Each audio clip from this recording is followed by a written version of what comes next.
વરસાદની સિઝનમાં ગરમા ગરમ ભજીયા ખાવાનું કોને ના ગમે। આજે હું તમારી માટે બે યુનિક સ્ટાઇલના ભજીયાની રેસીપી લઈને આવી છું। એક છે ઘઉંના ફાડાના ભજીયા અને બીજા છે પંજાબી પકોડા। આ ખરેખર બહુ જ ટેસ્ટી છે, તો આ વિડીયો આખો જોજો જેથી કોઈ સ્ટેપ મિસ ના થઈ જાય। તો પહેલા આપણે ઘઉંના ફાડાના ભજીયા બનાવવા માટે એક વાટકી ઘઉંના ફાડાને 5-7 મિનિટ માટે પલાળીને એડ કરવાના છે।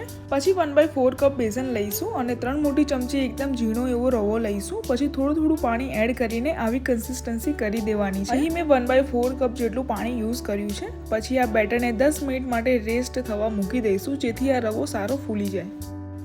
હવે વેજીટેબલમાં આવી સ્લાઇસ કરેલી એક ડુંગળી, અડધું બટાકું અને પાલક લેવાની છે। હવે 10 મિનિટ પછી આપણું બેટર સારું ફૂલી ગયું છે। આ ડુંગળી અને પાલક આમાં એડ કરી દઈશું।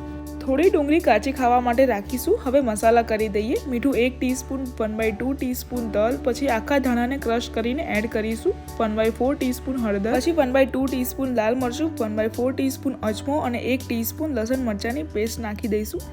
થોડી હિંગ નાખીને આ બેટરને બરાબર હલાવી લઈશું। તમે સ્પાઇસી તમારી રીતે એડજસ્ટ કરી શકો છો। પછી બટાકાને આવી રીતે ક્રશ કરીને નાખી દઈશું। અડધાથી અડધું બટાકું આપણે અહીં યુઝ કરવાનું છે। જો તમને આ બેટર થોડું ઢીલું લાગતું હોય તો બેસન એડ કરીને એડજસ્ટ કરી શકો છો। અને હવે આ બધાનો ટેસ્ટ બેલેન્સ કરવા થોડી ખાંડ નાખીશું। આ એક ગેમ ચેન્જર ઇન્ગ્રીડિયન્ટ છે। આનાથી ભજીયાનો ટેસ્ટ બહુ જ સારો આવે છે। મેં બીજી બાજુ કઢાઈમાં તેલ ગરમ કરવા મૂકી દીધું હતું। હવે ભજીયા મૂકી દઈશું। ગેસની ફ્લેમ મીડિયમ રાખીને 5 થી 7 મિનિટ માટે તળવા દઈશું। આમાં પાલક અને રવાથી ભજીયા ક્રિસ્પી લાગે છે। બસ હવે ભજીયા રેડી થઈ ગયા છે। તમે આવા ભજીયા ક્યારેય નહીં ખાધા હો, એટલા ટેસ્ટી બન્યા છે। આ એકવાર ઘરે જરૂરથી બનાવજો।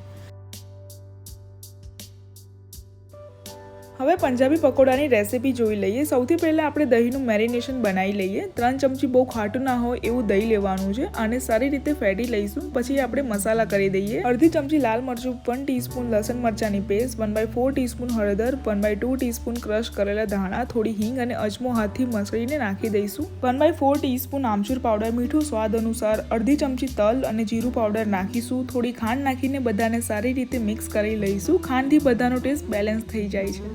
હવે આને સાઈડમાં રાખીને આપણે એક ડુંગળીને થોડી ઝીણી કાપી લેવાની છે। કેપ્સિકમ અને બટાકાને નાના નાના કટ કરી દઈશું। અહીં તમે તમારી મનગમતી વેજીટેબલ લઈ શકો છો। ગાજર, ફુલાવર પણ યુઝ કરી શકાય છે। બસ હવે આ દહીંના મેરિનેશનમાં આ બધા વેજીસ એડ કરી દઈશું।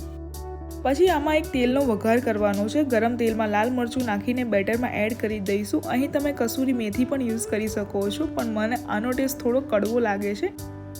અને 6-7 મિનિટ માટે ઢાંકીને મૂકી દઈશું જેનાથી વેજીસમાં ફ્લેવર આવી જાય।